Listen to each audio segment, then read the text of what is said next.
Salut à tous, c'est Vic, j'espère que vous allez bien et bienvenue dans cette nouvelle review d'animé en Blu-ray. Aujourd'hui, ça c'est un truc que j'attendais depuis très longtemps. Dragon Ball Super, le reboot de Dragon Ball est enfin arrivé en Blu-ray. Malheureusement, cette série a raté le coche du simulcast. C'est vraiment dommage parce que je pense qu'en simulcast, elle aurait été ultra populaire. Et malheureusement, le piratage a fait son effet et je pense que là-dessus, il y aura des conséquences sur les ventes de ce coffret.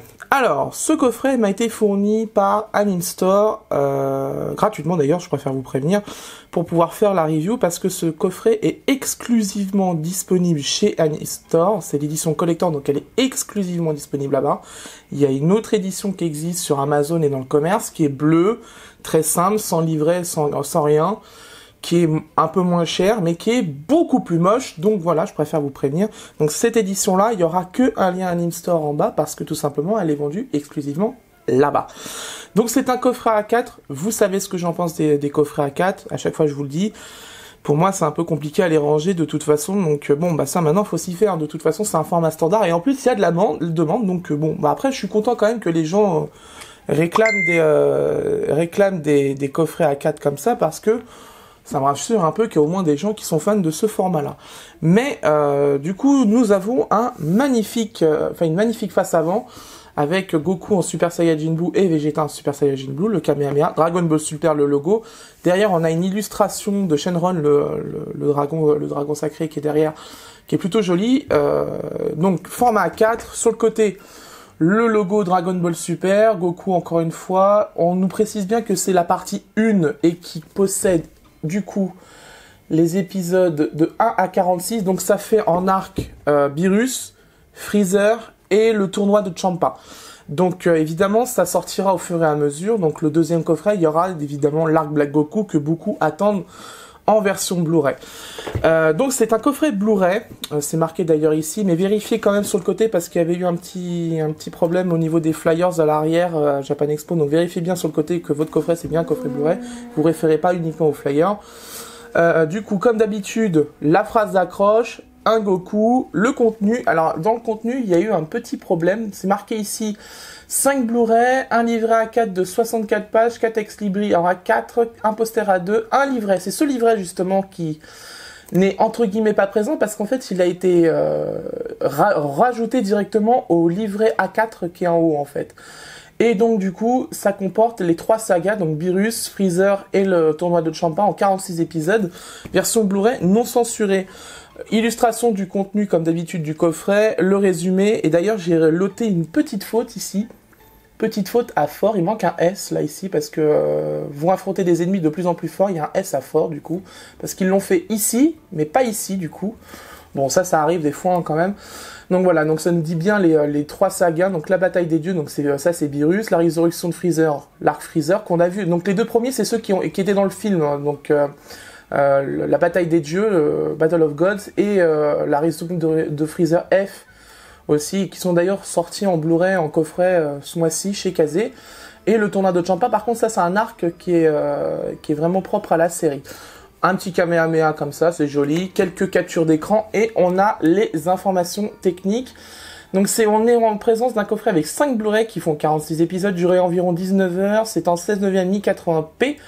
Il y a la piste audio en VO et en VF, et les sous-titres français, c'est disponible aux éditions Abi Vidéo, c'est fait par Toei évidemment, c'est en zone B, et c'est évidemment un beau coffret quand même, plutôt dans l'ensemble, c'est plutôt sympathique, qui est vendu entre 59 et 67 euros, ça dépend des jours, hein, parce que des fois il baisse et il monte en fonction de... voilà.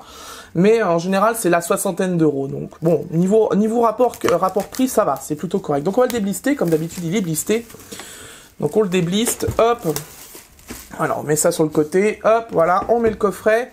Comme d'habitude, derrière, que je vous le dis assez souvent, les coffrets comme ça, qui ont un flyer derrière, je vous conseille de enlever bien évidemment la feuille, évidemment, et on trouve une magnifique illustration de Shenron avec les 7 boules de cristal.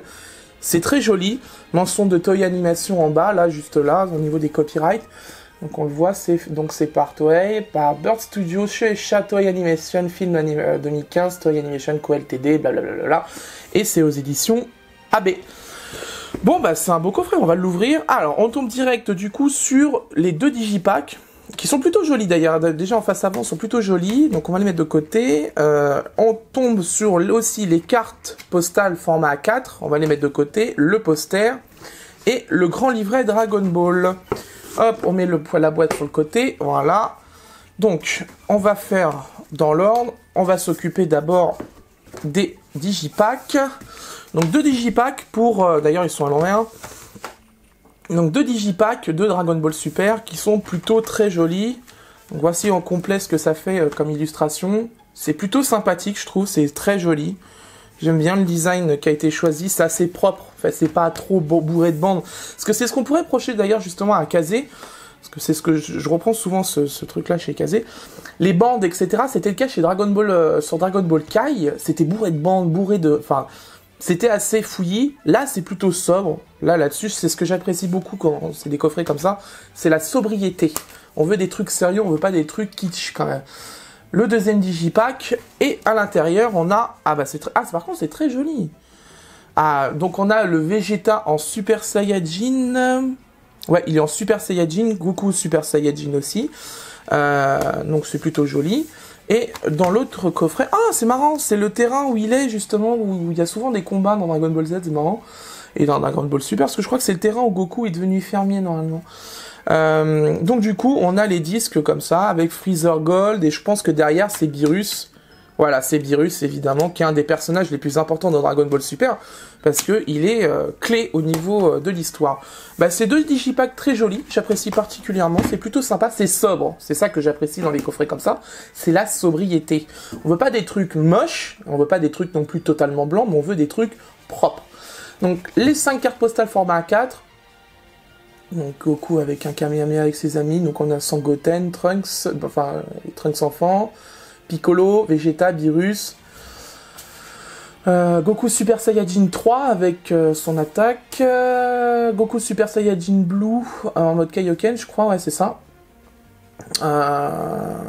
Ouais, Beerus et son assistant, et voilà. Bon, sont plutôt jolis les cartes, c'est plutôt sympa. On a le poster. Alors, poster format A2 de ce qu'ils ont dit. Alors ça, c'est un bon gros poster des familles, ça j'aime bien. Ah ouais. Ouais, c'est joli. Regardez. Plutôt joli, hein. Ah, il est cool. Ouais, il est propre. Il est vraiment bien. Ouais, belle illustration du poster. Plutôt bien. Et du coup, on a le livret de Dragon Ball Super qui fait plus de 64 pages du coup, parce que comme ils ont intégré l'autre livret Dragon Ball dedans, donc ça fait qu'il fait que il fait plus de 64 pages. Donc dedans, on a les résumés d'épisodes, la personnage, la galerie d'illustrations. Ok, donc je pense qu'en fait c'est les galeries d'illustrations qu'ils ont dû intégrer dedans. Donc la bataille des dieux, premier arc de Dragon Ball Super, qui reprend du coup le film de Battle of Gods. Donc résumé des épisodes, voilà. Donc normalement je crois qu'il fait, voilà, il fait 18 épisodes le premier arc, la résurrection de Freezer, que j'ai bien aimé en film d'ailleurs, qui était vachement cool. Donc il fait aussi 18 épisodes, même pas, je crois qu'il fait une dizaine d'épisodes le truc.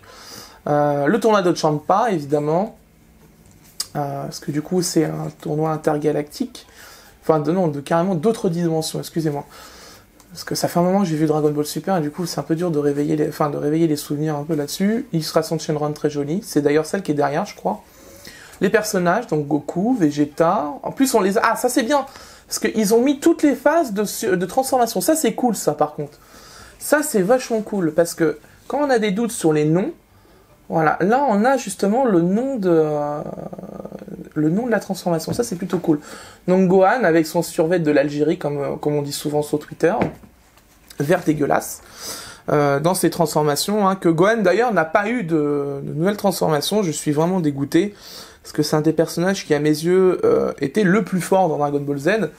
Hein, je vous laisse dans les commentaires si un tel est plus fort que l'autre. Moi je pense que c'est Gohan qui était le plus fort.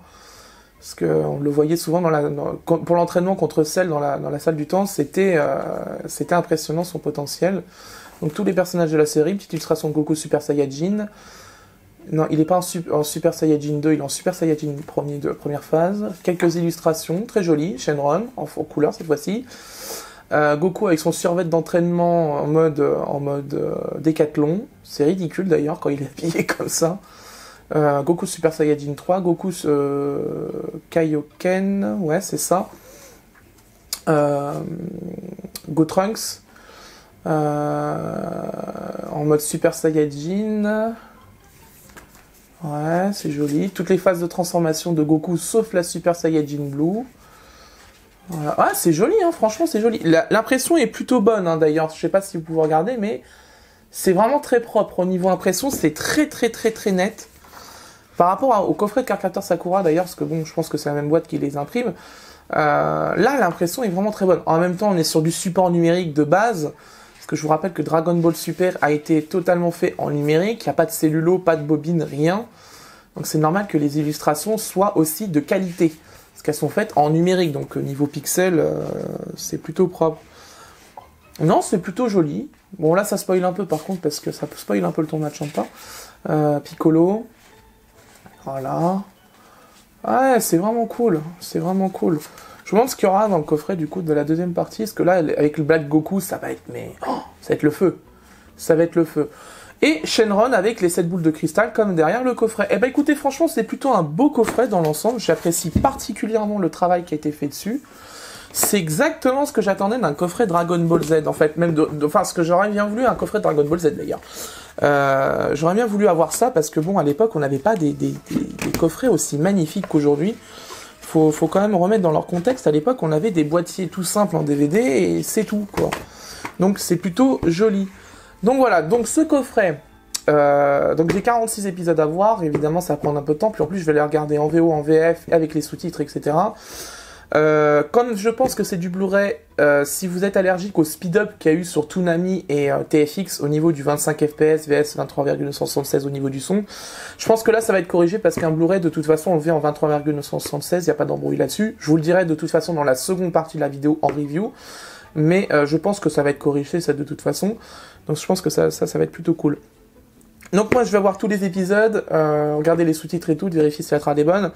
Pour vous, c'est tout de suite. Pour moi, ce sera dans quelques jours. À tout de suite. Bien, après avoir vu le Blu-ray, je peux vous donner mon avis. En ce qui concerne la vidéo, nous sommes sur une résolution de 1920 par 1080 avec un FPS en 23,976 images par seconde. Ça, c'est une bonne chose à noter parce que du coup, il n'y a pas eu de speed-up sur le Blu-ray pour faire correspondre avec la diffusion télé. La compression est en H264 à compresser avec le compresseur X264 et le débit vidéo aussi entre 25 et 35 mégabits par seconde. Moins que le Blu-ray japonais, mais avec un meilleur compresseur, donc du coup, ça compense beaucoup. C'est une très bonne nouvelle pour nous les fans de Dragon Ball. La qualité vidéo du Blu-ray de Dragon Ball Super est excellent. Pas de color banding, image très nette, pas de grains rajoutés pour cacher la misère. C'est vraiment du très bon travail, aussi bien sur les scènes fixes que pendant les combats. Vous allez en prendre plein les yeux. Pour l'audio, nous sommes en présence d'une piste VO et VF en PCM stéréo 48 kHz. Pas de piste 5.1 dessus, je préfère vous prévenir dessus pour certains qui me demandaient sur Twitter. Non, il n'y a pas de piste 5.1 sur le Blu-ray. Et très content car AB Vidéo a décidé de conserver la piste PCM. Cela permet d'avoir une piste son aussi bien sur la VO et la VF propre. Exemple de problème de compression, c'est agréable au casque, mais aussi sur une barre de son, mais aussi sur une installation très haut de gamme. Au niveau de la VF, le speed-up qui avait été appliqué sur la diffusion TV de Toonami et de TFX a été retiré sur le Blu-ray, donc les génériques sont à la bonne vitesse, la même que le Blu-ray japonais d'ailleurs. La majorité du casting de Dragon Ball Kai a été reconduit sur cette nouvelle série. Cela fait plaisir pour les nostalgiques et dans l'ensemble la VF est très bonne. Mention spéciale à la voix de Freezer et de Goku qui restera pour toujours un exemple de doublage. À vous de vous faire un avis avec les extraits que je vais vous diffuser. Eh ben décidément, t'es du genre têtu toi.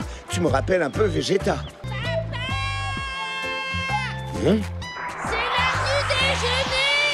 Oh, Goten, qu'est-ce que tu fais là? Il est tôt. L'école est déjà finie? Mais papa, on est dimanche aujourd'hui. Oh, j'avais oublié. Non, ça se laisse manger. L'assaisonnement est parfait, comme je l'aime. Au niveau des sous-titres, dans l'ensemble, c'est du très bon. Juste de rares fois où il y a quelques petits problèmes avec la ponctuation, notamment sur certains titres d'épisodes. Des fois, c'est pas en accord avec ce qui est écrit sur l'image et le sous-titre. C'est pas en accord au niveau des ponctuations. Et la traduction est fidèle de manière générale à l'univers Dragon Ball. Pas suradapté, mais pas non plus trop littéral, et les noms sont respectés. Bon point pour les plus pointilleux d'entre nous. En conclusion, je vous recommande l'achat de ce premier coffret Dragon Ball Super en édition collector. L'écart de prix entre l'édition standard et l'édition collector vaut le coup de l'investissement. Le design est bien plus réussi, il y a plus de contenu. Maintenant reste à voir pour la suite des coffrets si ça reste dans la même qualité. Au niveau rapport qualité-prix, le coffret est vendu 60 € en moyenne. Je pense que c'est raisonnable, surtout vu la qualité du travail effectué, de la traduction et du doublage. Voilà, c'est la fin de cette review, j'espère qu'elle vous a plu. N'hésitez pas à lâcher un énorme pouce bleu, de vous abonner à la chaîne et de partager la vidéo sur les différents sociaux et sur les groupes Facebook si vous avez les autorisations. Prochainement en review, il y aura les Monogatari qui vont arriver en review. Ça prend un peu de temps parce que du coup il faut que je regarde tous les épisodes et c'est assez long du coup. Donc vous inquiétez pas, elle va arriver incessamment sous peu. N'hésitez pas aussi à me dire dans les commentaires ce que vous pensez de ce Blu-ray si vous l'avez déjà acquéri. Ça me fera toujours plaisir et je serai bien évidemment présent pour vous répondre. Quant à moi je vous laisse et d'ici là portez-vous bien. Ciao.